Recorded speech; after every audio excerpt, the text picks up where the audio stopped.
How's Yeah. Alter doing, bro? Like you've been pushing out some really good stuff out there, man. Whenever I'm Alto's doom doing scrolling, I always see a reel. So I think it's good. Yeah, Alto's doing well, bro. Like I've been at it for a very long time. Like even I wouldn't say I pivoted. Within the creative industry only I pivoted quite a bit. Like I started with Mm. graphic design and then I went into strategy, I went into marketing, and then I came back to design. And then yeah, I mean it's been a long journey. And then I started moving into thinking of how to build my own agency. And Mm. then in the last 2 years, we've luckily managed to onboard, like we started finding our niche in hospitality and automotive. So we moved into that. It's important, man. Like at least in today's era, it's very important. You can't be just Mhm. fixated on one goal that, okay, yeah, you're making scooters, bicycles, skateboards, whatever. Like you need to widen your horizon, No, but And in digital design, it was different, bro. Like that one Studio Mojo, who was that guy, the creative yeah, director at Studio Mojo, who Mihir, came? Mihir, Not no. Mihir.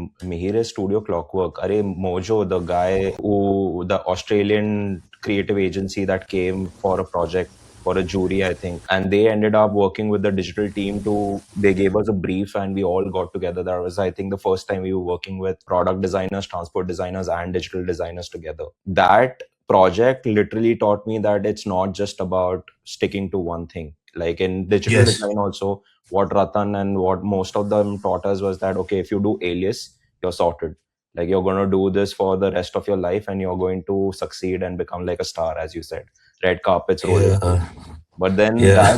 that agency came in and then they told us that alias is just one tool that you use. It's Yes. mainly about the kind of thought that you put together and the kind of project execution where you're looking at different skill sets coming together. So I Hmm. think even our jury, it was all about that only, that how different teams come together and execute. So But then it was about the influence. Like our teachers were like, "Oh no, you just got to do alias. Oh no, you just got to do like you just got to sketch and use Photoshop." That was total bullshit, man. I yeah, mean, you got to widen your avenues and like throw more darts, man. Basically, but you don't know what's gonna hit. our university also was self-learning only. Now everyone had to figure things out on Yeah. their own. Yeah. I Yeah. Yeah. I think with all the professors were also figuring it out. Yeah. Yeah. Yeah. Yeah. That was the cool and the most saddest part. Yeah, they were So also yeah, we like, were "क्या करना है?" experiments. Yeah. I think all of them got together every day towards the end of the day and be like, "अरे करना क्या है? कल के लिए क्या करना है?"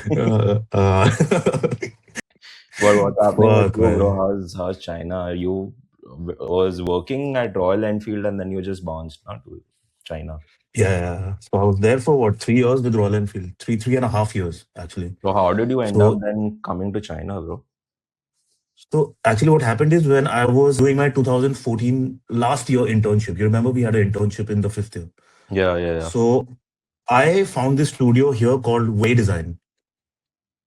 So what Way Design basically does is there is this company here called Haojue. So it's basically like Hero and Honda in India. Okay. Haojue is like one company here, and they partnered with Suzuki. Okay. So they used to do all the design work for them. Hmm. So in 2014, I found this agency and I thought that, okay, let's give it a shot. I sent my portfolio and they said that, Hmm. okay, like we'll get you on board for an internship. Okay. So while I was doing my internship over there, I made some good bonds with them and they said that we would really love to have you somewhere in the near future to work with us. I Yeah. said, all right, fine then. So I ventured out. I found Royal Enfield then.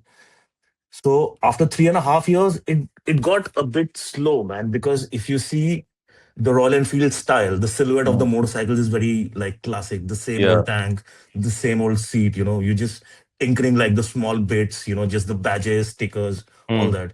Hmm. So as a designer, it's not that challenging, to be very honest. Yeah, I think the framework is kind of set, right? Assuming there's no room Yeah. for experimentation. Yeah. So if you see Royal Enfield, if you see like the DNA part, if you see in Royal Enfield is too strong, you know, Yeah. even I would before I you would put your pen on the disagree paper. on Cafe Racer. I think that was quite experimental. Uh, Yeah, for sure. but the others, I The think, are yeah, as you said, like the DNA is very evident. Yes. I mean, they are trying new stuff now. It is kind of, the pipeline is becoming more thicker now Yeah. as time is passing by. But at that time, it was just like basic, simple stuff. We were doing some experiments. Like, I got the chance to work on the Himalayan at that time, if you remember. Okay. So Himalayan was totally into, like, in that phase of where we were tinkering it, making clay models, making sketches on top of it. Yeah. And so I got to see that. And then I also got the chance to work on this bike called it's a 350cc bike from Royal Okay. Enfield. Okay. What's it called? Yeah, it's called the Hunter 350cc. It's a Royal Enfield. So Okay. I had the chance to work on it totally, like from the start to the beginning, Hmm. from the beginning to the end, basically. You Wow, know, that's nice. Yeah. It's but like one of it those got very slow, man. long. Like This is one the of those the long ride bikes, right? Like you go off-roading and stuff with it. Yeah, that bike was kind of a mixture. It was because, come on, it's the Asian market, right? So it's got to be a mix of a lot of things. It has to be cost effective. It has to fulfill purpose of like maybe two or three motorcycles at the same time. Yeah. So it was street, off-road, a bit stylish, meant for girls, boys, everybody, Yeah. Basically that kind of a zone. Acha. Sweet. So So after that, then you reached out to these guys and you were like, okay, let me come work with you guys. This was after yeah, Enfield, or did you work anywhere after the Enfield and then come to this place? this was right after Enfield. This was Okay. right after Enfield. Okay. And you've been So there ever since. no. I've actually changed my job once. Okay. So in China, I worked for two companies. First was this one. It Hmm. was called Way Design. And second one now it's QJMotor. QJ Motors, right? So Yes. there So these are the also, two they brands. also are another brand like Way Design. No, now this is a proper OEM. They are like Royal Enfield. They don't have a adjacent studio which is working for them. This is like Hmm. total OEM setup. We Hmm. work directly for the factory here. Yeah. Okay. So for like, I think you've already given an introduction. I think it's great that we are like moving down like this conversation. So from my understanding, because I've not really dealt with like transport design to that extent, and from people like who are just getting into that industry or getting into studying about that industry, it's usually about like what I feel like what my misconception was for the longest time, even when I joined university, was that it's just about sketching, right? Because when you enter university, you Mhm. feel like these guys at it with their sketchbooks. So if you had to like describe your role, which is like very different than when you talk about transportation design, which is quite different from just staying on a sketchbook and staying on a iPad and then sketching your designs. How different would it be? How would you explain it? Would it be art? Would it be engineering? What do you think transport design is like? Like actually, I have a really hard time explaining this to the folks back home, in India, Hmm. because for them you're like, oh, he's an engineer. No, man, it is Hmm. not engineering. It's I would say we guys are like a catalyst in a chemical reaction, basically. So we are not good at one particular thing, but we have Hmm. knowledge of all the domains altogether, Hmm. and we kind of are like the glue which binds all these domains together, be it engineering, be it marketing, Hmm. be it also making the strategy for the bike, because every product has a life cycle, right? Like Hmm. how long it's going to perform and survive in the market. Yeah. So we kind of bring all these things together, and we are like the adhesive, basically, who Hmm. binds everything together and makes the sense out of this concoction, basically. Hmm. So it's like So creative directors, right? If you had to compare it to like a traditional agency, you guys are like the creative directors who put everything together. It's basically the definitely. thought that comes from you, based on the restrictions from the engineering team, and then you put a concept together, and then you teach people how to market it, and basically talk about how your concept will sell to the rest of the consumers. Sure, definitely. But then actually, like, if you see creative director, it would be like the topmost post in the in Hmm. the in the food chain. Okay. But actually, when a designer is given a role to actually Hmm. design a motorcycle, he doesn't have that power, but he can act like one, Hmm. basically. Hmm. Sure, So sure. But that he again gets depends on control. experience. Yeah. He gets control over all the departments. And also, if you see every motorcycle, like before the motorcycle, the inception of the bike, basically, Yeah. so there is a team which actually goes out into the market. They do a lot of surveys, like Hmm. what is actually needed Hmm. and what is there in our inventory in terms of what engine do we have, what kind of technology do we have? Do we have like ABS systems? Do we have, now there are radar tech in the bikes also, Yeah. so basically they actually sit down and they actually map what do we have, what does the market need, Hmm. and they basically come up with like a silhouette of a motorcycle. Like, okay, Hmm. we need, for example, a 200cc, Hmm. very aggressive for young people, Hmm. so they come with a very, very vague image to the designer. Then they Hmm. communicate this to the designer. Then the designer actually sits down. Hmm. So the designer has to be very proficient in understanding the trends which are going in Hmm. the market. Hmm. He needs to understand the region which he's actually designing for. Hmm. Because if you make a bike for Asian market, it's totally different. For Europe, Hmm. it's totally different. Hmm. For Americas, it's entirely different ball game. Right. So, so then after the So concept is who chosen by the decides that? How boss. does, like, say for example, when you talk about QJ Motors, how do you decide that even though you're getting all this data from your customers, getting all this data from the market, I'm assuming that every company has like a set of design guidelines, right? How do you decide that whether you need to stick to this or break it completely to adapt to the market? For example, as you spoke about Royal Enfield, they have a DNA set, right? And then they did Yeah. Cat Racer, which is completely different from what Yeah. their design ecosystem looks like. So how do you guys decide that? So basically, what happens is every company has a flagship motorcycle, like Hmm. a motorcycle that represents the brand, basically, Hmm. which has all the best things that a brand can offer. So if you see a motorcycle like that, Hmm. there is a life cycle to it. Hmm. So once that life cycle is kind of ending, so they kind of predicted that, okay, like in 2 years, we need a refresh of this motorcycle. Hmm. And this management also decides that if you need to tinker the DNA also, Hmm. or is it just a tech package upgrade, or like Hmm. it's just bitsy bitsies basically. So Okay. it depends. But then there are these smaller bikes which are like commuter bikes, or which are meant for example, a bike coming from China but meant for a South Korean market or a Thai market. Hmm. Then it's quite open basically. Then Hmm. it's all about fighting the cost. Hmm. Yeah. And so, if, when you talk about, like, you've come from a culture like India, where design Yeah. studios or agencies operate on a very different parallel, and when you talk about China, what is like the one culture shock that you got, or one design shock that you got, where the between the transition from an Indian company to a China company? Okay, that's a really good question. So, if you see in India, there has been a very prominent motorcycle culture, since the Hmm. beginning. Like say Royal Enfields or Rajdoots or Yezdis or Hmm. BSAs, all these old motorcycles. I Hmm. mean, one couldn't own one, but you could always see these bikes on the road and Right. just get fascinated. Oh Hmm. man, like what a crazy bike this is. And then there has been impact of movies also. If you see like Doom, and there have been so many movies which really impact you as a kid or a teenager, or even if you're in college, they really hit you hard, man. Yeah. These kind of things. Everybody wants to look cool. Yeah. So if you see that ways, India has a very, very rich culture, Yeah. coming from motorcycles. They've been a part of our family. They have taken us from a point A to B. They have been a very, very emotional product, basically, Hmm. in Hmm. India. But in China, somewhat the story has been quite different. Hmm. Motorcycles in the older times were mostly meant for the rich, basically. So if you say like there were Ducatis here, there were Yamahas here, there were really, really good bikes here. Right. Right. But that exposure was only to a certain class, Yeah. Yeah. in the diaspora. Yeah. Mostly for them it was just a tool which could take them from one place to another. They can carry some load, Hmm. or they can basically get through their daily routine, basically. Hmm. But since the Chinese economy opened, like which was in the late 80s or 90s, Hmm. and the money actually started flowing in, and then I think by then that was too late Hmm.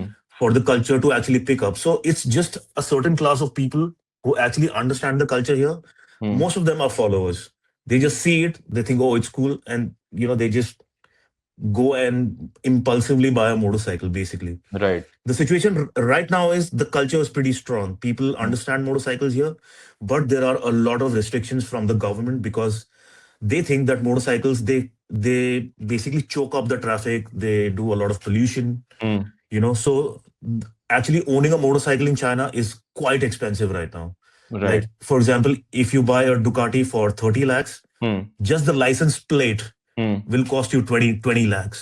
Oh, wow. So Okay. actually owning a motorcycle Hmm. would be like what, 50 lakhs then, which is worth 30 Right. lakhs. which is obviously like ridiculous when you talk about owning like a vehicle, right? You rather buy a car, Yeah. assuming that the cars are much more cheaper and much more seamless to go about. But I Yes. wanted to understand, like in terms of design processes and design culture, what changed for you? Like Indian design is very different. When you talk about how things happen in China, what was the difference that you noticed, or the style or the process or workflows of how you work versus how how our Chinese companies would be working?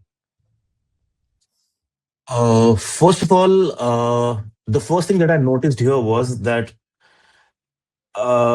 in some brands, I'm not saying Mm. for the brands that I worked for Mm. because they're like one of the top brands over here. Yeah. There's been a lot of copying that used to happen before back in Ah, the day, right.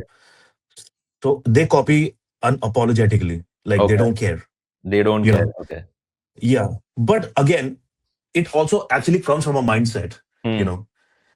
For them, they are racing the clock. They are Hmm. actually fighting with time. So Hmm. for them, it's more important to put a product out rather than putting the right product out. Okay. So So they want they don't something really right care about now. innovation. They just care about getting it out into the market. Yes, yes. Okay. And because their supply chain and their manufacturing capabilities are so strong Hmm. that they can actually end that product in 6 months or 8 months and actually bring a new one if the Okay. market demands. Okay. So their mindset, it's from a different dimension, to be very honest you Yeah, know I see that in Dubai also, because now Dubai has a big influence of Chinese cars coming in, right? So I've Mhm, seen like a mhm. lot of these cars who are feature rich, like extremely feature rich, like could be compared to a Maybach or a BMW or any of these Yeah, super luxury cars, right? And yeah, yeah, but yeah, the yeah. price is as good as like an economy vehicle, which is A crazy. fraction Like of the price. fraction of Yeah, the price, and I always wonder how do these guys manage to do that, right? Is it yeah. compromise on the quality of the features and the quality of the products that they are using within manufacturing? No, How does it's that achieve? it's actually not. So then how do they It's achieve that? the suppliers and the vendors, they are on a war, basically. Like uh, everybody's fighting each other for like 50 cents, basically. uh, And the price war is so crazy because these people, they understand that you make money on volume. yeah, You don't make money on selling 10,000 units. No, you don't make money there. You right, make money by selling 10 million units. right, So they understand that game and they're very clear about it. So the price game is so strong. yeah, And so every vendor has like a tinkering lab where there are these people who are working on the boards, they're yeah. soldering stuff, they are cutting down the cost without compromising on the quality. Okay, so So I they think, really don't make margins on their end. They are basically competing with other suppliers to at very low margins, trying to get out the best product. yes, yes. Okay, why do And you think now, that is like, happening? Why do you think that is sorry? happening? Why do you think that is happening? Because there's also been a very strong push by the government here to actually bring in EVs at Hmm. a very large scale. Hmm. Because once you get an EV here, you get subsidies, you get parking spaces everywhere. Oh There is a wow. very good charging network everywhere. Hmm. Like if you're on a highway, I think every kilometer there's a charging station with like Hmm. 7 or 8 bays. Hmm. So you don't Hmm. have to worry about like, oh, there won't be fuel or it's going to Yeah. break down. No, there is Yeah. no issue like that over here. The network is so strong. It's like a neural network basically because if you open up the map here, you'll see it's just filled with charging stations everywhere. Yeah. You Yeah. know. So That's interesting, man. because of this push from the government, because they Yeah. are the authority, right? Yeah. So which has so it's a hot market right now. So everybody wants to go in this direction.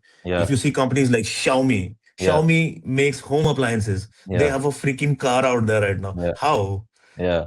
But You know? Xiaomi has So always been like a disruptor, right? They got into yeah, smartphones, then they broke that market. yeah, Then they got yeah, now and they're getting into cars, which is crazy. Like yeah, even the car market in Dubai, what I see is they just came in with Geely and they came in with BYD, and these brands are now becoming the most established yeah, brands because they are offering like ridiculous, even in terms of pricing, even in terms of yeah, price competition. They are promising stuff that no other brand is promising out there. yeah, So even in definitely. terms of warranty, like they are 7 year warranty, 3,000, three hundred Yeah, kilometers. So it's just crazy. But you spoke about, yeah, bro, like you spoke about copying, right? Like where they are just like blatantly copying. And I see that in some of the cars out here as well, where something is just blatantly copied from a BMW or a Mercedes. and they are very shameless about it as you speak. I read this book some time back by Austin Kleon, and he mentions, I think you also might have read it, Steal Like an Artist. Uh, Yeah, yeah, sure.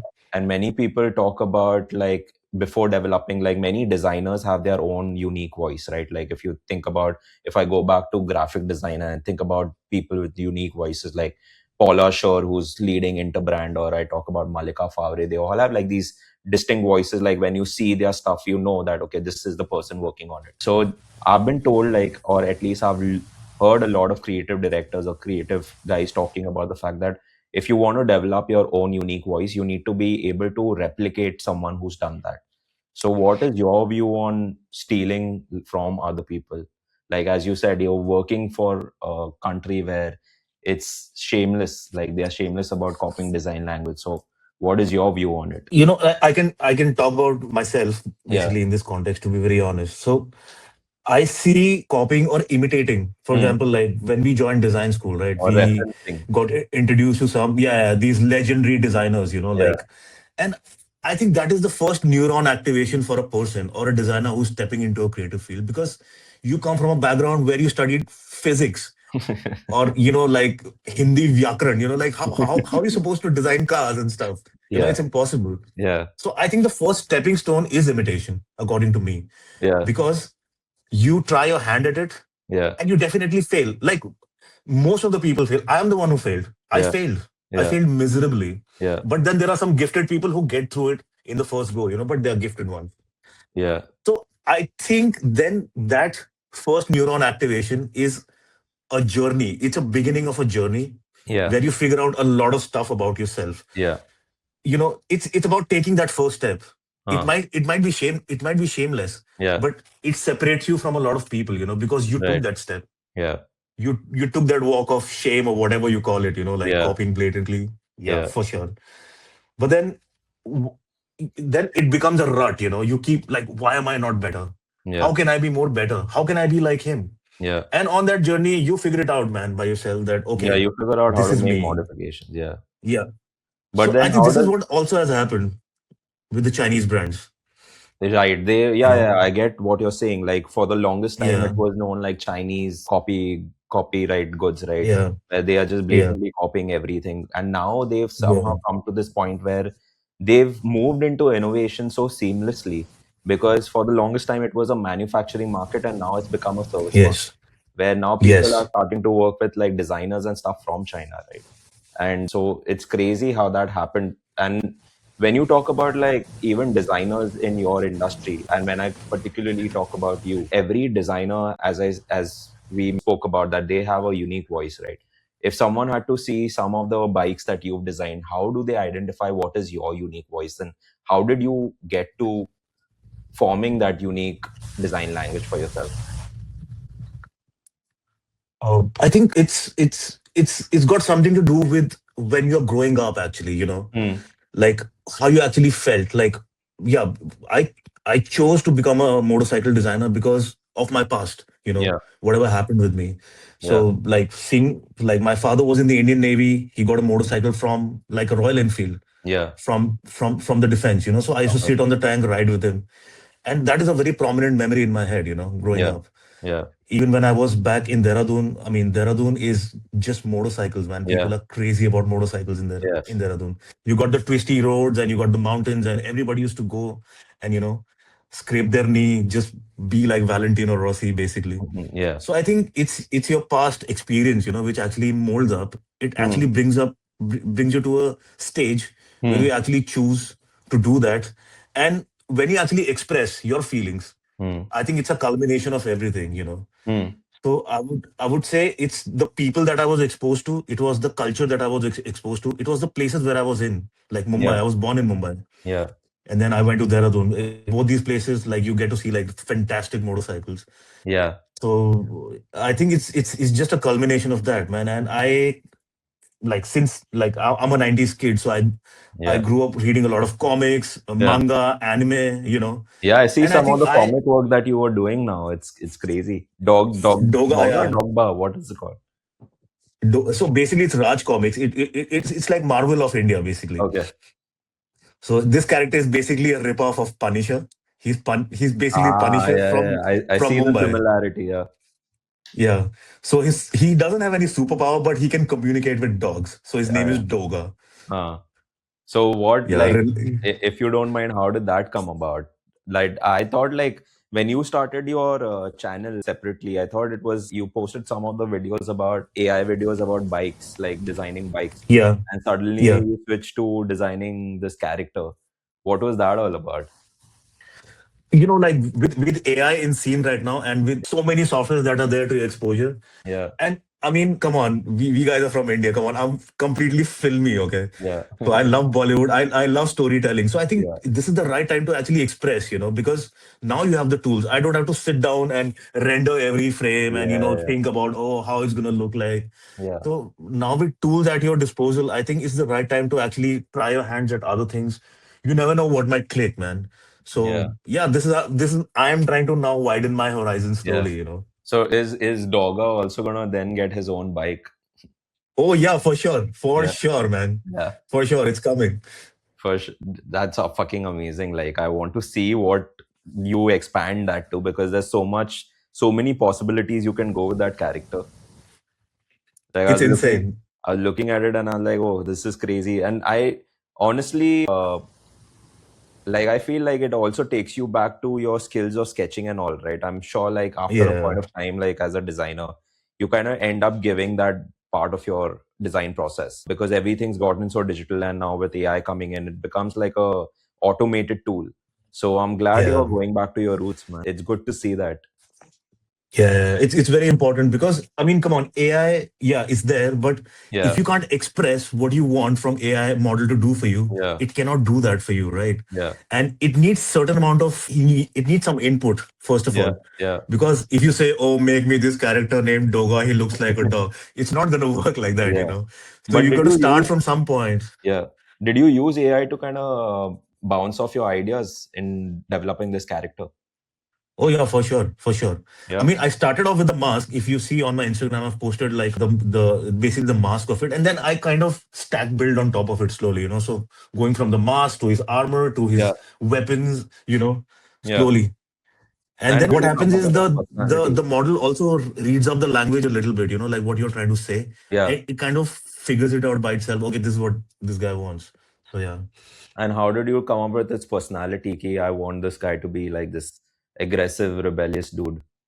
I mean, I think it can, I mean, personality can keep expanding as you go about, but like initially when you were putting this character together, the expressions and stuff, that comes from like a space of developing an attribute or developing a personality, right? Like, even if you take games, for example, you're looking at like developing characters on career mode, you have like all these Yeah. personalities you have to put together to develop that character.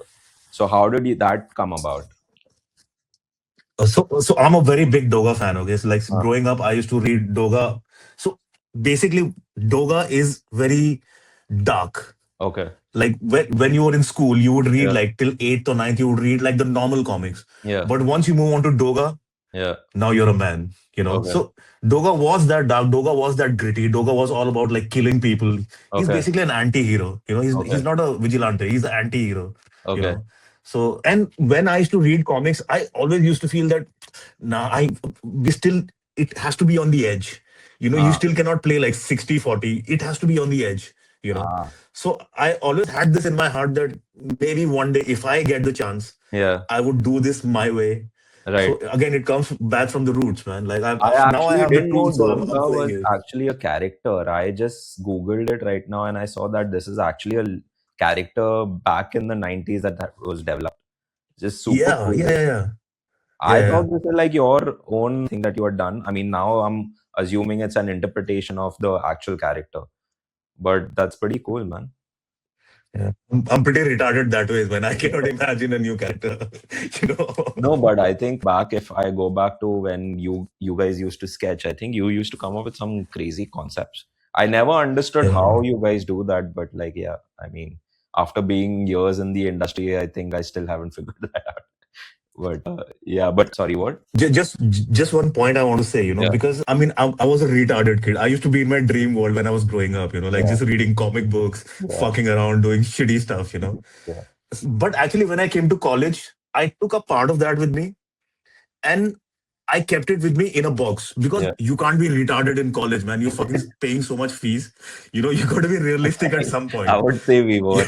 I think we were quite there. Yeah. So yeah, you got to keep that in a box and open it once in a while to go Yeah. crazy. And because in the field of manufacturing, you have to be very very realistic. Yeah. Even when you're discussing or when you are actually debating with an engineer or somebody, your Yeah. points have to be correct and they Hmm. should come across in a certain way. Otherwise, your idea, your sketches, your hard work is just going to go down the drain. Because getting a motorcycle out is convincing first engineers, marketing people, strategy, and finally the boss, because he's going to put in the money to actually produce it and make Yeah. the molds and all that stuff. Yeah. So yeah, man, yeah, that's the only point. Yeah, Yeah, no, I was saying that coming back to like college, like I was just thinking that some of us were like far off from the real world. I think you're right about preserving that inner child and preserving that yeah, imagination. And I yeah. honestly envy a lot of designers because I don't know if you've read about this concept about makers versus managers, right? And I feel like when Hmm. you're a maker, when you're practicing as a designer, your imagination and your inner child is intact, right? Because you are doing that, you're Yeah. practicing and building on that every day. But when you become a manager, many are often what happens, like it's happening with me right now, you don't get hands on with a lot of projects. So you disconnect from Hmm. that inner child or you disconnect from your real time project work, right? Yeah. So I feel like that basically eliminates that sort of imagination or that box that you're talking about. But I mean, now that we are all practicing within this industry, I think at least some good came out of it. Yeah, for sure. For sure. Yeah. There have been some really good people that came out from DSK. And Yeah. I think not many of the Indian colleges have been able to place their students in some of the very, respected studios out there. I mean, So, honestly, they didn't place us. We figured it out. yeah, I mean, let's give some due credit to a defunct college. DSK. PSK, shout out. Hope it Yeah, was shout out, shout out. it was still here, man. It would have been a great college to be. I would still I Yeah, would I would die to go back. yeah. I mean, I think this should also be the right way to go ahead, man, because I think figuring things by yourself rather than actually following a curriculum or appearing for tests, I mean, it doesn't make sense, Yeah, because if you're entering the creative field, there has to be a lot of cross communication, not just on academic level, but also on personal level, yeah, you know, and people exchanging ideas, no matter how crazy they are. I yeah, mean, there were a lot of crazy people with crazy ideas, for around sure, us. for And sure. I think that really shaped, and I think every student Yeah, can testify to that because of that environment, because of the people around us, yeah, is what we are today. yeah. So, No, I agree. yeah, Like a lot of concepts that even I practice in today's time, which were like, I feel like going to a design college was, I feel like already had like a jump ahead of the other people, right? Because when we entered the industry as professionals, I saw a lot of people still trying to figure out things on their own. Whereas like yeah, these bunch of people who had qualifications from a design college or like advertising college, they already had a jump start because a lot of these concepts you already learn and you already practice, right? Like in yeah, DSK, a lot of these brands coming to college and giving real life projects and then making you work in a jury. Dude, that kind of itself teaches you what is the process to go about when yeah, you're entering like a design studio.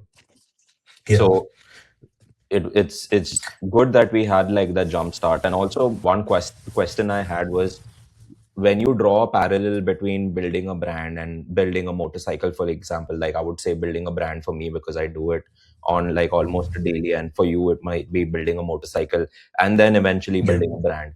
So when you look at even designing for a motorcycle, right, or designing when you draw a parallel to designing for a brand, as I would go back to my previous question, when you're designing personality traits for a motorcycle, whether it be bold, whether it be rebellious, whether it be minimal, how do you design those personality traits for a motorcycle? And then how do you convert those personality traits to, say, surfaces? Like, for example, as you spoke about the DNA of Royal Enfield, it's very evident that when you look at a Royal Enfield motorcycle, you know that it's an aggressive motorcycle, right? And it's for a certain class of people. How do you manage to get that design language onto paper or eventually getting onto designing surfaces and designing a complete motorcycle? Wow, that's a deep question. I think like I can talk about the brands that I worked for, So if you say Royal Enfield, it is pure nostalgia, and like a 90s kid used to sit on his father's tank and now he Yeah, can actually buy one. So they kind of play on that. yeah, They kind of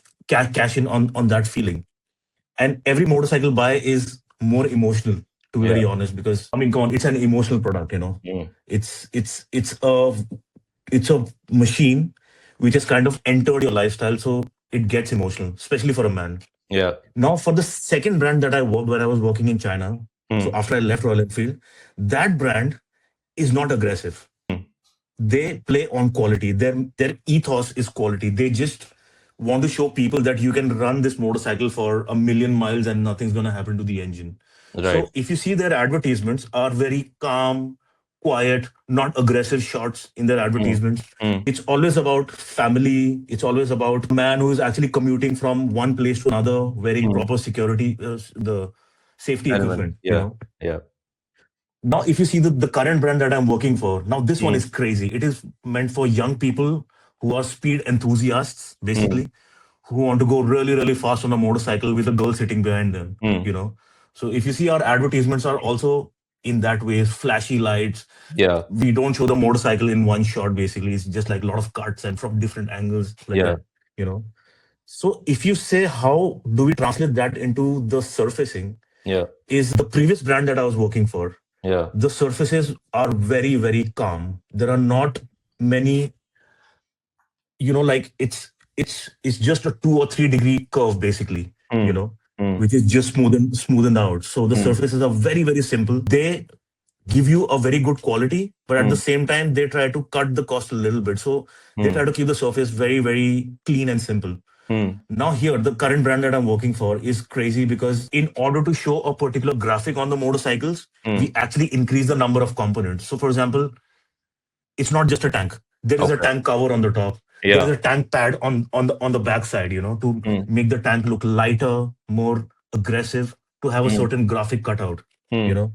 So I think these are the small things, like when you actually zoom in on a product, you'll mm, actually kind of figure it out that okay, this brand is aggressive, mm, or mm. this brand stands for like tranquility or Buddha, or Right. something, So basically. I'm assuming you also have like a whole process, because in brands, what we do when we have to assign like an identity system to a brand, we go through this entire process of developing a personality, similar to how you look at things, right? Like developing a customer profile, developing what traits they Yeah, would like about something, by dissecting it into different personality traits, dissecting then as per our personality traits, what are the visual systems that we need to put to assign to these traits, and then eventually then forming an identity system. Do you go about yeah. something like that where you all put everything down on paper and then intentionally put the design language onto the bike? In China, it happens the other way around. Okay. While the identity is being formed, the Hmm. product is also being formed at the same time. You Okay. know, so it's quite crazy. So it's a hit or a miss. But Okay. then again, if you see all the automotive brands, they come from a certain backing. They have history, so Yeah. they play Yeah. on it. Yeah, They I'm use sure it. like the bigger brands already have that identity in place. Yeah, yeah, for sure, for sure. Yeah. So for them, they really don't need to establish it because it has been being established over the decades. So they don't need to work on it. But if you see, QJ is still a very younger brand Yeah. comparatively. Yeah. But by the time QJ was formed, they they have already been manufacturing motorcycles before that, but under Yeah. a very small name. Yeah. So they had that experience. So when they were trying to define the language or the how do you say it, man, the identity. Yeah. So they actually hired a couple of people to actually do this, and Mm. there were a lot of shows that were happening around China. Mm. We were also exhibiting our motorcycles in one of the top shows, even in Milan. There is Okay. one show in Milan called EICMA, which is the biggest motorcycle show in the world. Yeah. So yeah, that's how we kind of started gathering crowd, basically. So yeah, I think each to its own, man. Every brand has their own way to Right. do this, and yeah, And one of the other questions that came to my mind while you were speaking about getting design language onto paper is, so you design a lot of concepts, right? Like when you talk about yeah, designing a new motorcycle, there are like, even on your Instagram page, I see so many concepts that you put on paper. Many a times when you're presenting, say, a concept of a new motorcycle, I'm not talking ones that are already in existence, but a completely brand new motorcycle which is completely breaking the design language. What decides that a concept makes it to the final production stage? What is the thing what are these decisions that basically leads a concept to the production end or manufacturing stage? So you're saying from a concept to like Yeah, complete manufacturing. yeah. It's it's it's basically a journey, Mm, because when the marketing and the strategy team, when they mm, actually approach you mm. with a certain brief, they have a very vague, blurry silhouette in their mind. It's Yeah, not defined. They yeah. don't know what is right or what is wrong. Mm, So when they actually approach you, then I think is the designer's job mm, to open that paradigm for them. mm, Because there can be a lot of ways to actually go forth. you mm, know the tank can be bigger, the tank can be smaller, the tail can be more sharper. There mm, are so many ways. But mm, I think as a designer, you need to be very, very aware, very sound, and very learned about what are the trends that are happening in the market and mm, what will be the trends mm, 5 years in the future. mm, Because when you're a design, when you're studying design, mm. you just don't sketch. You also understand the market, how it's been changing. Like Yeah, KTM came, it was a defunct company. It came, it ruled, and yeah, now it's gone back. yeah, Bajaj has bought KTM back again. yeah.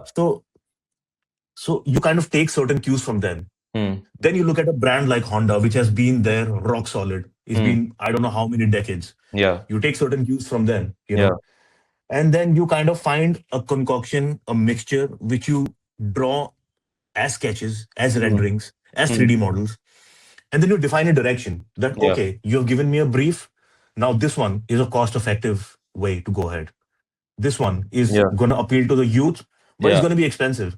Mm, This one is a little bit boring, but then we can cater to 25 to 40-year old target, basically. mm, mm, So I think is the designer's job to actually define all these directions in the correct manner, mm, so that when the CEO or when the higher management sees your concepts, mm. they should be convinced that the designer has swept everything. He has Right. not left a single corner in the room. Yeah, So I think that is very important yeah. for the designer to actually go ahead. And then after the concept is chosen, then being very rigid and firm Mm, and fight, debate, whatever, do whatever with the engineers to actually get that out. Because if your sketches look good, mm. but if the engineering team is not being able to deliver, then it's gonna ruin everything. Yeah, It's gonna ruin the production time. It's gonna ruin everything basically. yeah. So yeah, again, going back to the first question you asked me, this is how we play a role Mm, of a catalyst, adhesive, right. to actually bring everything together in the right place. Right. Yeah. And you spoke about like eventually it depends, though it's a team collaboration, right? Eventually Yeah. things might fall out on, say, our engineering phase, right? When design goes Yeah. Yeah. into engineering. What is that Yeah. like? If you can think back and tell me that what are some of the design elements of, say, a concept that was close to your heart that fell through on engineering? Can you think about any of Okay. the concepts? I mean, later I can send you a picture of that motorcycle. So if you Yeah. want, you can actually put it if you Yeah, when yeah, you'll yeah. post it. Yeah. But while making this motorcycle, so Yeah. do you have internet on right now? Yeah, yeah, yeah. I do. Can you just type QJMotor 600 V4? 600 V4. V4. Yeah, I'll just show it to you.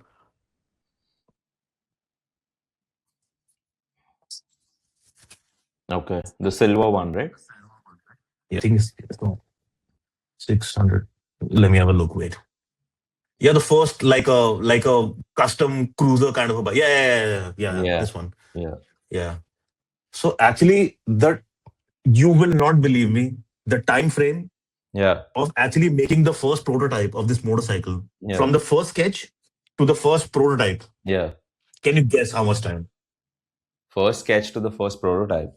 Prototype. Okay, wait. Okay. Yeah. Okay, wait. Let me give you something to compare. Yeah. When I was in Royal Enfield, from the first sketch to the first testing prototype was Yeah. 6 years. Okay. Now guess about this motorcycle from first sketch to the first prototype. How much time? I would say, since whatever you've described about how the Chinese market works, I would say 6 months, 7 months, 9 months. 9 months. That's cool. Yeah, That's cool. I think that's crazy. That Yeah. is insane because I actually designed the casings of this the engine that you see right now. Yeah. I have Yeah. designed the casings. I've designed the chassis, the Yeah. frame of this. I'm not an engineer, Yeah. but I've actually made the frame. I've actually made a frame on Alias Okay. and Katia and actually given it to the and actually fused it with the engine and given it to the engineers. They did some review, they did some stress tests on it. They came back, oh, this is not possible. Again. And at the same time, I was also drawing the sketches for the tank and Yeah. the exhaust and everything, Yeah. So I think that was quite crazy. 9 months. Yeah. Wait, I'm just looking at this again. Yeah. So sorry, I totally missed the point. Yeah, I was So yeah, so sorry. I was actually asking, yeah, what I actually yeah, missed what out gets on, right? rejected, what yeah, one concept or one design element that was close to your heart that got rejected in the engineering stage.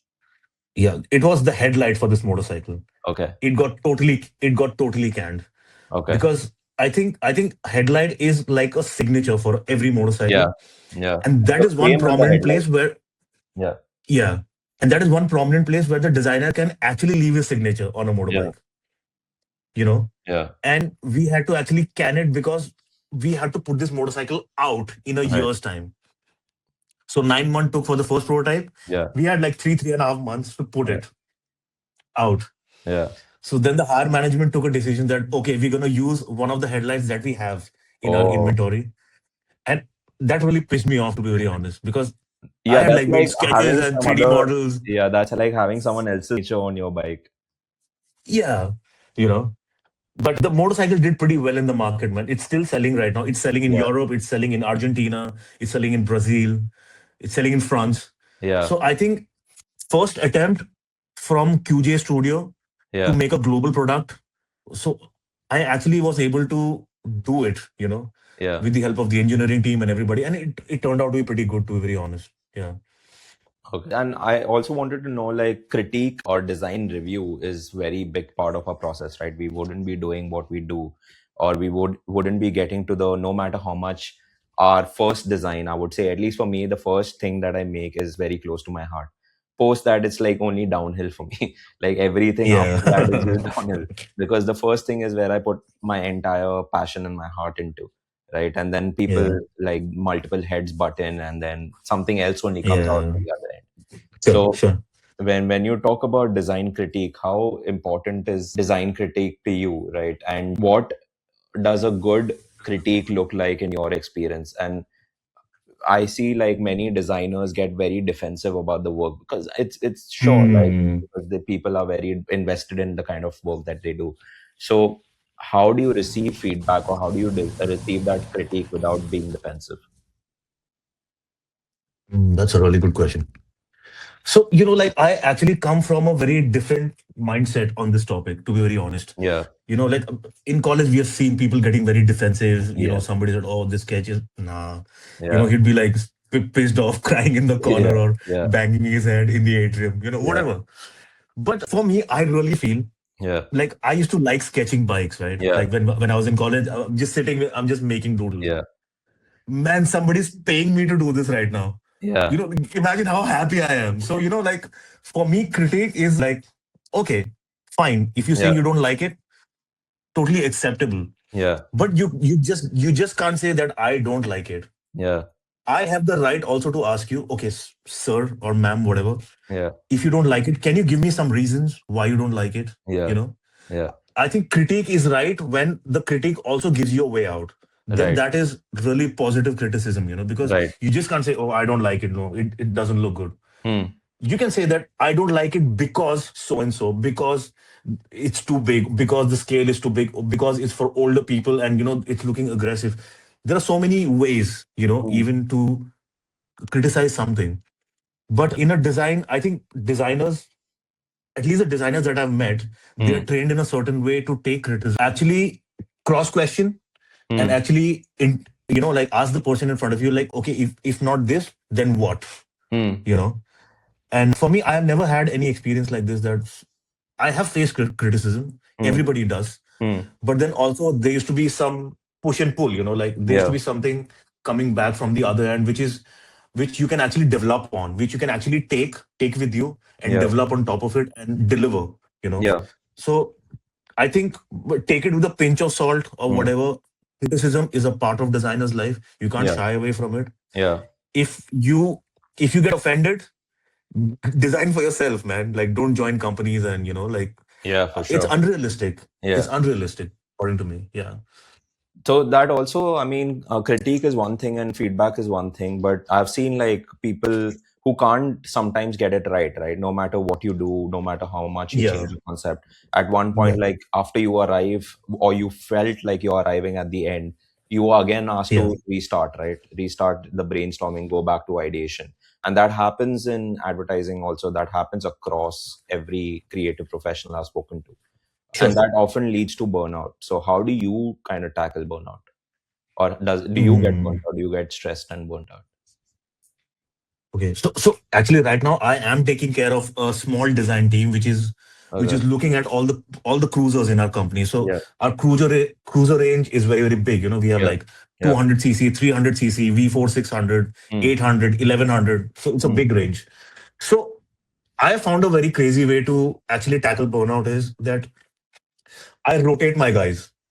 You know. So for Okay. example, I've given one guy to make a headlamp, Yeah. and I'm seeing that he's not being able to deliver it. He's getting frustrated. Yeah. I'll just ask him to just drop his pen where Yeah. he's at right now, Yeah. and I'll just switch him. I'll Okay. give him some chill or easy role, like some Right. CMF, or just make some stickers, or Yeah. just make something which is more easier Yeah. to take that load off of him. Yeah. And I'll put another guy on that task to actually see how he responds to it, because first it's a half left job. Yeah. So when a new person comes in, you don't know. It could be surprising or it could be a disaster, to be Yeah. very honest. Yeah. So this is what I usually do. I rotate my guys and see what is actually coming out. Yeah. If nothing works, then I jump in. If it doesn't happen from my end also, we kind of collaborate. Yeah. And to be very honest, in China, using AI is very, very open. Like, Yeah. actually companies are promoting, they ask you to use AI to reduce the Workload. time frame, the kind Yeah. of effort that you're putting in. Yeah. So yeah, we have a lot of avenues now, man. And yeah, I think being a leader for a team, you have to have certain level of empathy. You can't Yeah. like put pressure on people, and because come on, by the end of it, we are passionate people. We are here to have fun, you Yeah. know. So yeah, I use things like this to switch it around and deliver by the end of it. Okay, let me tell you this. So my company belongs to Geely. The cars Oh, that you see on roads. Yeah, yeah. my company is owned by Geely, Nice. and Geely also owns Zeekr. Okay. Zeekr. There is this another brand called Zeekr. No. So Mario is working there. Okay. Simranjeet is working there in Gothenburg, not here in Gothenburg. Okay. So like there are a lot of I was DSK actually people. gonna buy a Geely out here in Dubai. That was supposed to Oh, be my go for first. it. Go for it. Yeah, Go but for it. It's then a really good the car. thing out here is, bro, it's a very new market for Chinese cars, right? Even though they're delivering Hmm. extremely well, but it's still the first stage of production that's happened out here. So it's still not crossed the 5 year mark, and 5 year mark is Okay. when it decides that what's the resale value, because people out here keep selling cars, reselling cars. Yeah. So Yeah. they still, I mean, it's still not built its credibility to that point कि अभी 5 साल हो गए, I can sell this Hmm. and get a good value out of it. But do you really get good resale on electric cars? Not electric cars, even petrol cars I'm talking about. Even petrol cars, right? Yeah. Okay. Okay. EV cars, though, I don't know. Like, I'm not, I don't prefer an EV car just yet. Yeah. Me Probably. neither. Me neither. Yeah. Even though in Dubai it would make more sense because like everything is close distance. But again, like I never found myself driving a EV car. I've driven it Yeah. also, It's it's pretty good, but again, I don't like it personally. too gay for me, to be very honest. Not too gay, but like I feel like it's too. I don't know. Like I have this very conventional mindset कि कभी गाड़ी बंद पड़ गई तो क्या करेंगे? Same, same, same, same, same. Like that's why, Yeah, like if you're in India, get a Maruti Suzuki, because every mechanic gonna open it and you're like, आपका battery का ही निकल गया था. exactly. EV, That's nobody's gonna fucking touch it, man. exactly. That's another thing. Yeah. And honestly, like with EV, it's like the parts issue. Sometimes something gets spoiled. then you have to wait Mm. for months to get a car. And in Dubai, it's hard to Yep. survive without a vehicle. Yep. Yep. Agree. So Agree. recently, only like I met with an accident. Like my back bumper got broken. I had to wait for 2 weeks Okay. to get it repaired. So like What car was that? territory Ford. Oh, okay. Okay. Yeah. So I was going for the Geely Manjaro, and then we Mm-hmm. decided to do the Ford territory. Yeah. I mean, good decision to be very honest. But Yeah, like, if you ask me from my personal experience, yeah, Chinese cars are equivalent, man. Like, because see, the thing that Chinese companies do is they actually buy out the brand. yeah, Like, if you see, Geely has a big stake in Volvo. You know that, right? yeah, yeah, They have a big chunk. They have a very very big chunk, and what they do is they actually learn from them. They don't actually take away the their engineering or whatever rights, mm, whatever, mm, but they kind of build on top of it. They don't build from zero. right, They start from a certain good pedigree, and then then yeah. eventually it gets better. Yeah. Yeah, some of So the cars I've seen, like BYD right now, even better than Geely. Like BYD is doing really well. yeah, So, yeah, like some of the cars look as good as like a Lincoln, dude. So it's crazy. sure, sure, sure, sure. And BYD so, is crazy.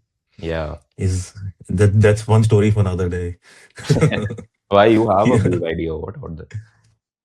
No, no, but I have seen, because BYD is like come on, in China it's like a local legend, like Oh yeah, BYD. yeah, yeah, yeah. Before, everybody like build your dreams. What the fuck is build your dreams? But then actually now Elon Musk actually dissing them to actually praising them now, Yeah, and they going head to head and actually doing even better than them. for Tesla, Is yeah. insane. So Is yeah. insane. Is insane. Yeah, that's what I It's was crazy. actually reading about BYD. It's actually one of the most, in terms of like unconventional brands, it's actually one of the big ones in China. Yep. Yep. So, Yep. which is why it made more sense to go for a BYD versus a Geely when I was looking to buy. But then again, the argument was that it's still not crossed the 5 year mark. So probably what Yes. people out here do is their first car is always like either a Nissan or a Ford or a Toyota. Their second Yeah. car is when they get a Chinese car. Correct, correct, correct. So I think this is also happening a lot in Mumbai. Like most of my friends, they have like a good car, like yeah, they have like a Fortuner or something, like a reliable car, yeah, yeah, and then second one is like a BYD or a Winfast. yeah, yeah, In Chennai, Winfast is also selling now. Yeah, yeah. yeah, Yeah, I think you're right. India also, Geely is not come out in India, right? No, no, not yet, not yet. Yeah. So I think now it will The, start coming. yeah, there is one company here called Cherry. I don't know if you've heard Yeah, about it. yeah, I was looking at Cherry also. So, yeah, so Cherry Automotive, and there is this steel manufacturing company called JSW, Mm. JSW Steels. Yeah, You yeah, know yeah, it, yeah. right? So they have come in a collaboration together to make cars in India now. Steel company and Cherry. That's an I odd mean, collaboration. yeah, but I mean, come on, Chinese brands will find their own way to actually enter the Indian market, because what happens is you cannot come standalone into the Indian market, because Indian government will protect the local brands. They will protect Tata, Maruti, and all these brands. Yeah, So yeah, the only way to enter the Indian market is via, or like a joint venture or something like that. yeah, You can't enter directly. It's the yeah. same with China also. That's why Royal Enfield and all this, they don't sell in China. This is the reason. Yeah. Makes sense. But yeah, so I was asking you in terms of the motorcycles of future. Did we get to that, or I think the No, no, no, no, no, no. We yeah. took a break. Yeah, so that was actually one question, that motorcycles of future, what do you think is going to be technology dominated, or it's still going to retain the design emotion? I mean, see, actually, like what I was saying at that point was that motorcycles are dying. I Mm. personally feel that Okay. it's slowly fading away, eroding away. Mm. And I think a couple of years in the future, motorcycles will be like horse races. Mm. You'll just see them in a stable, because if you see the current generation, for them, they are more on the cloud rather than on a track. Yeah. If you remember our childhood, we were like eating mud and falling in the gutter and doing all that bullshit when we were young Yeah. kids. Yeah. Yeah. And that's where we saw all these bikes, and we used to actually pick up tools and fix them, and Yeah. something used to break again, we used to fall down. Yeah. But if you see the current generation, are so optimized in terms of how they spend their time. I'm not saying all, but if you Yeah. see as a collective, Yeah. everybody's looking for more safety, everybody's looking for more efficiency, Mm. everybody is also have this idea of going green, Mm. like at Mm. least the younger generation, Yeah. and if you see motorcycles is kind of challenging all those norms, they are Yeah. risky, there Yeah. is no safety, you are polluting, Yeah. they're loud, you know so yeah, all these young people who are vaping on like fruity vapes and like always on the phone. I think motorcycle doesn't do the cut for them in the future, But man. I motorcycles will hope adapt to that, right? Like EV they motorcycles are will now. adapt. Yeah. Yes, but then again, riding motorcycles, the entire point was that it kind of nurtures all your senses. I think motorcycle is gonna get automated, man, just like cars. It's gonna have Yeah. ADAS and all of that stuff, and Yeah. it will require very minimal input from the person. It will be more safe. It'll Yeah. be more secure. There will be enthusiasts by the end of it. There will be, Yeah. and they will find their own ways to ride motorcycles. But I Mm. think the amount of people buying motorcycles, I'm mostly saying about Europe and Americas. Mm. In Asia, motorcycles will be there for still a very long time, Mm. Mm. because it is a very reliable source of carrying people, carrying luggage, carrying stuff around. It's cheap, Yeah. cuts through the Yeah. traffic. So in Asia, it's gonna survive. Yeah. But like America and Europe, it's gonna see a downtrend, I think. Yeah. Okay. Yeah, maybe. Like, but in Asia also, some countries might be quicker to kind of evolve, right? Like China, Yeah. in Yeah. terms of innovation. I think they are leading with that. So Yeah. definitely, and even I think Singapore and all, you'll see a lot of these things evolving. But like, yeah, sure. If you talk about India, it will take some time to kind of evolve and adapt to that. Yeah. Because Actually, there was this company. Sorry, sorry. no, I was saying that infrastructure in India is just like it takes its own time, right? So Yeah, that is a very big problem. So, I mean, I don't know why people are getting cars with ADAS when it's actually not going to work. So, yeah, yeah. the roads have to be a certain way if you can use ADAS or cruise control or whatever. Yeah. Otherwise, I've seen there are I've so seen many people accidents. getting I've seen people getting Tesla and I'm like, what are you doing? Like what are you Yeah. where are you gonna ride the Tesla? Yeah. Try putting it near BKC on like autopilot and just see what happens. Yeah. Yeah, you're gonna see the magic. Bro, Yeah. I was actually trying to tell you about this company called this new company from Hong Kong called OMO Way. Okay. So OMO Way, what they're trying to do is they're trying to bring two-wheelers Hmm. to a scale where they're equivalent to a Tesla, but on two wheels. Okay. So they got the self-balancing stuff Yeah. on, so they've got a gyroscope on it, so it self-balances and you don't need to put your feet down, and it's Hmm. got an ADAS system on it. Hmm. There are two versions with three wheels and two wheels, and it's kind of protected. It's got a big glass around you, Yeah. you know. I think I've seen that. Yeah. Yeah. And they got in touch with me, but I said, I'm sorry, I'm not interested. But you know, if you see in terms of designing motorcycles, I think the market has kind of shrunk, and it's just in Asia, mostly where you have like good studios. Hmm. India, Thailand, Indonesia, Japan, China, Hmm. Hmm. and now also in Vietnam, also there are a couple of studios which have come up. Hmm. And if you ask me in terms of the pay scale, I think these are the countries which pay fairly well, Hmm. and the life is not as expensive as Europe. So you also end up saving, like a significant amount of money by the end Yeah. of it. Yeah. So if you see for a designer now, these are some of the avenues which are actually left. There is not much left in America, to be very honest. Yeah. There is Polaris, which is in Canada, which is Yeah. not really motorcycle, but it's like Ford, like ATV side by side, these kind of Yeah. vehicles. So it's kind of compressed now, man. It's Yeah. just mostly Asia, which is actually the right avenue to people to come and work for. Actually, yeah.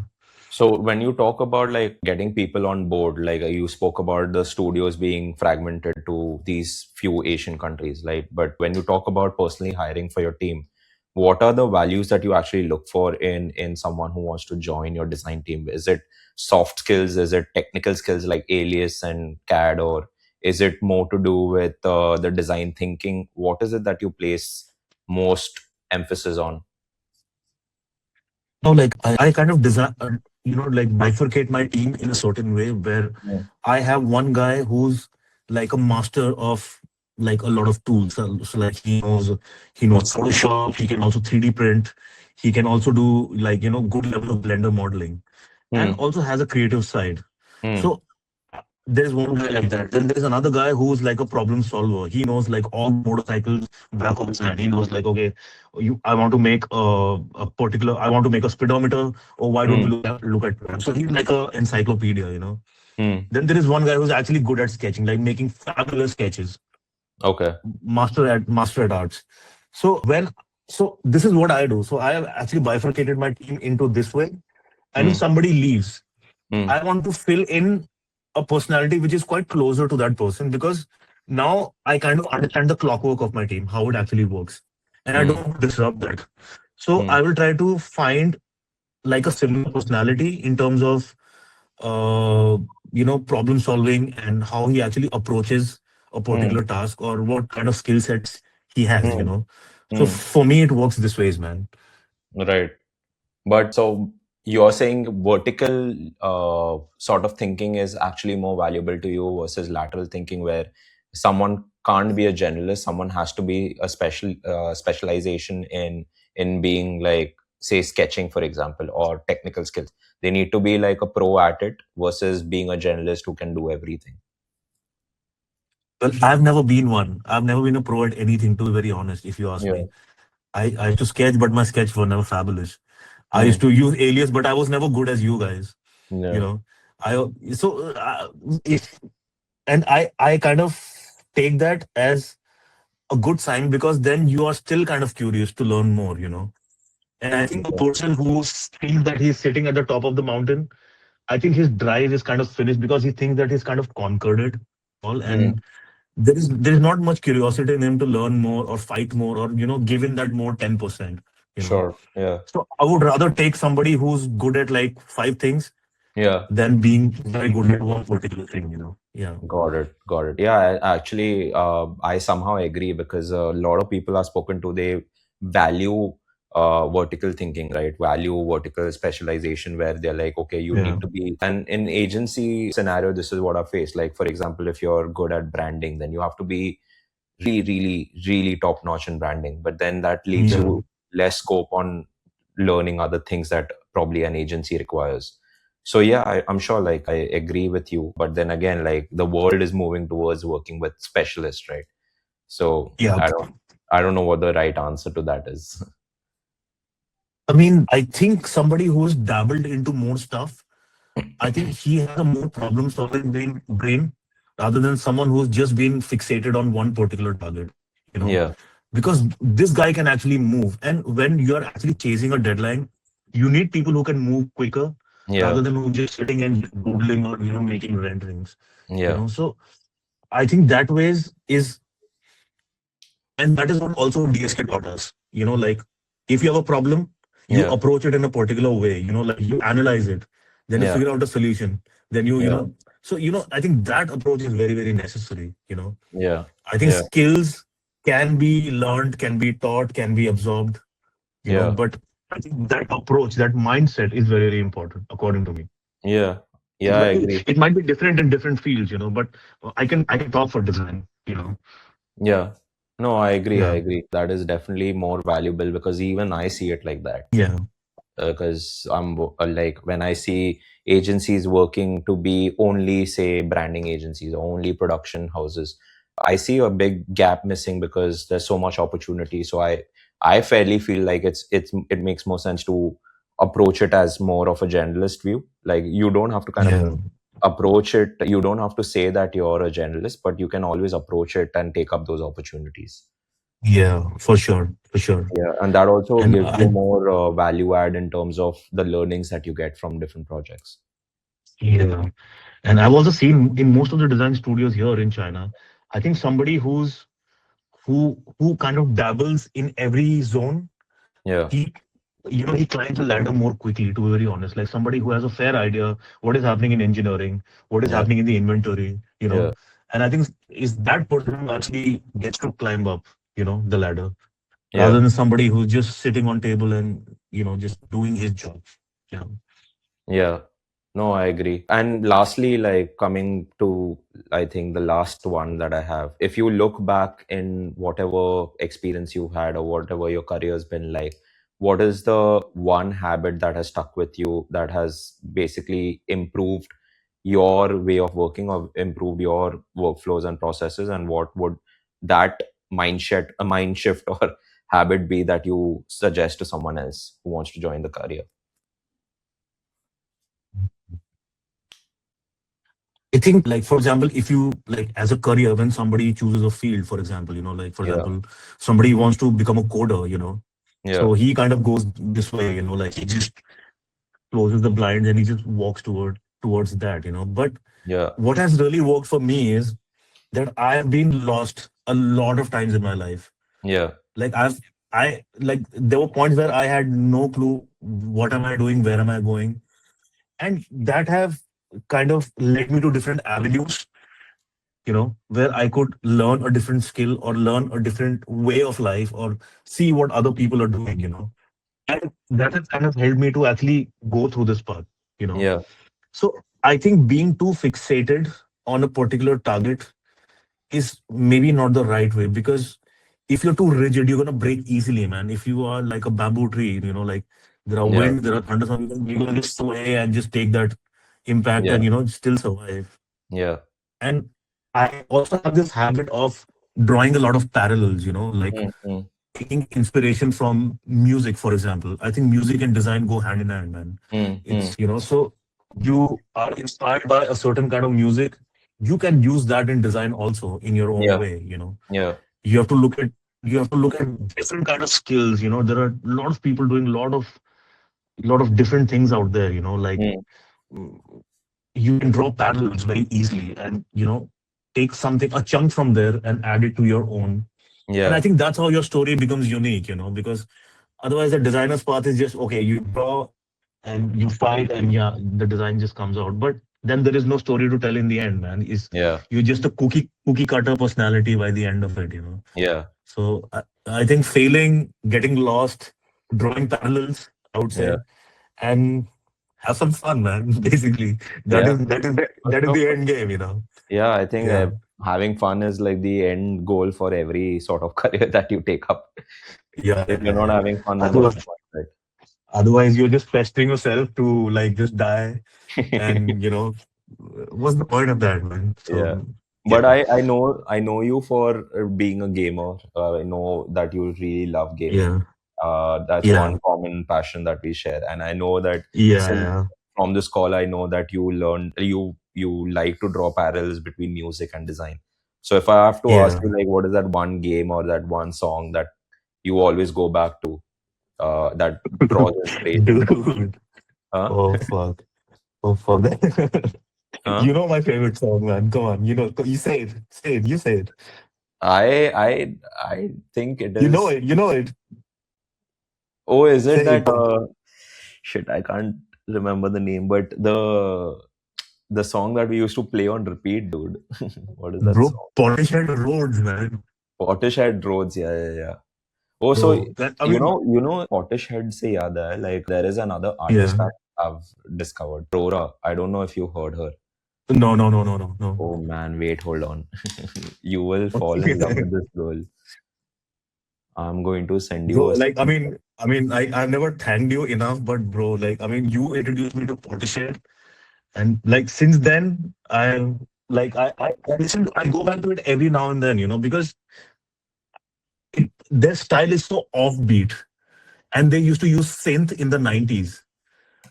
That's insane.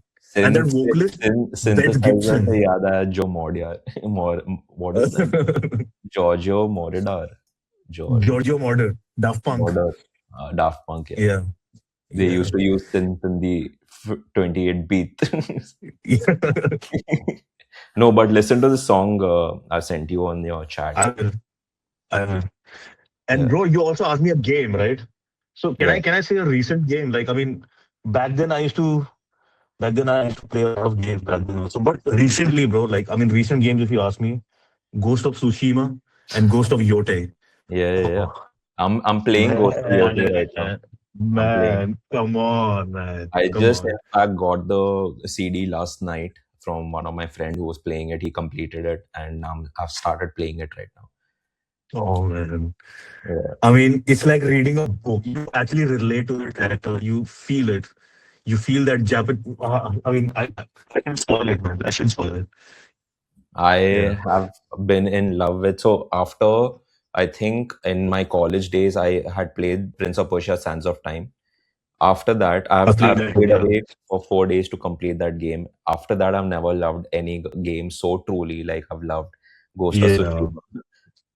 Man, Ghost of Tsushima is insane. You relate so much with Jin Sakai, And Jin bro, by the way, Sakai. I need to Yeah. tell you this. Yeah. I'm making a 1:1 live 1:1 scale, Jin Sakai, Oh back yeah. home in Dehradun. What do you mean one So is I've to been one? so I'm actually making, like What do Jin you mean Sakai. making? How are you making it? Like so basically I've taken, like, you see in these clothes shop, you see these mannequins, right? Yeah, yeah, yeah. Oh, So I've taken one of you're those mannequins. sculpting it. I'm basically gonna sculpt his face. So the body is gonna be the Ah, same. I've bought a lot of katanas and like the small knives, from here. yeah. The helmet, the clothes, the mask, Oh everything. I've damn. taken everything. So I'm gonna make Damn. it once I go back to India. Yeah, yeah, That's yeah. crazy, man. That's send me a picture. I will. It's gonna take some time, but I will send it to you Yeah, for for sure. sure. Like whenever like, when Ghost of Yote now, the next thing I want to buy is that the PS5 has the Ghost of Yote edition with the mask Yes, and the yes. remote and all. That's what I want to Yeah, get. yeah, yeah. Yeah. Is insane, man. I will. I'm thinking of coming, man. Like China seems like a very beautiful place to visit. Bro, you need to come. You really need to come, man. You're gonna enjoy it so much. Yeah, and And I I think my that's suggestion would be come during summers because the winters are quite relentless over here. Like it'll be very difficult for you to go up north because it's close to Russia. So you yeah, can imagine the temperatures there are really crazy. yeah. But summers, Shanghai summers are the best, man. The best time ever. How Shanghai much summers are how much awesome. time do you recommend I can visit China, man? Like how much time wouldn't be needed? So is it just like a leisure trip or are you also trying to figure out something when you come here? No, no, just I mean, obviously I'll meet few people out there. But yeah, just like a leisure trip. Okay. I think like 2 weeks should be okay, 2 to 3 weeks. Like if you want to go out of Shanghai, if you want Okay. to go to like Zhangjiajie, you want to go to Beijing, Yeah. if you want to go to like other cities like Chongqing is what you've seen the cyberpunk city, right? Yeah, yeah, yeah. You should go there. Like it's a multi like you think you're on the road, but then there is another level down there. Oh It's wow. crazy. Wow. So you yeah, I What's it think called? I've not heard about this. What's it called? it's called Chongqing. Uh-huh. Chong. Chong Okay, got it. Chongqing. Yeah, yeah, got it. Yeah, Chongqing. Oh wow. Man, I want to really go here. It's really like that cyberpunk, like the game cyberpunk. The Yeah, city yeah, is yeah. really like that. It's insane. And then you also need to go to Zhangjiajie. Zhangjiajie is where the Avatar movie, the floating mountain inspiration was taken. Okay. That is insane. Man, it seems like yeah, I've seen some of the stuff on Instagram also. Like it looks really cool, man. Like, Yeah, yeah, yeah, yeah. but I'll You should definitely really hit you come. up. Like you're saying summer, right? So probably now would be a good time. Yep. Even actually now it's still pretty cold, to be very honest, Yeah. because summer's kind of kicking here by April last week. Okay. But Yeah, we'll talk now. Now I'm thinking of coming, especially just to like visit and chill. So we'll talk. We'll meet up one whole day. We'll yeah, just yeah. laugh about stupid shit. For sure, man. For sure, I'm here. No Yeah. worries. But thanks a lot, man. We Thanks here. a lot for doing No, this. no, no. Don't say I, that. Don't say that. It's all good, man. It's all I good. hope it No was worries. a value add to you also. I hope you can watch Definitely. back and in 7 years see what Nitin Pundir had to say. Yeah, yeah. But thanks, man. Thanks for But doing yeah, my mom's gonna kill me. this. Yeah, I'm a 34-year-old unmarried who's afraid of his mom. It's fine. We all are, bro. Right now, I even I I'm. hope my I hope my mom had a basement so I could behave like I'm a useless American kid, streaming from basement, In between, you're shouting, "Mom, get me some pasta." Yeah, yelling all that from the basement. yeah. Oh, But yeah, man, awesome connecting with you. We'll do this yeah, again, yeah, man. bro. Yeah, Yeah, soon. definitely, definitely. All in, all in, all in for Yeah. it.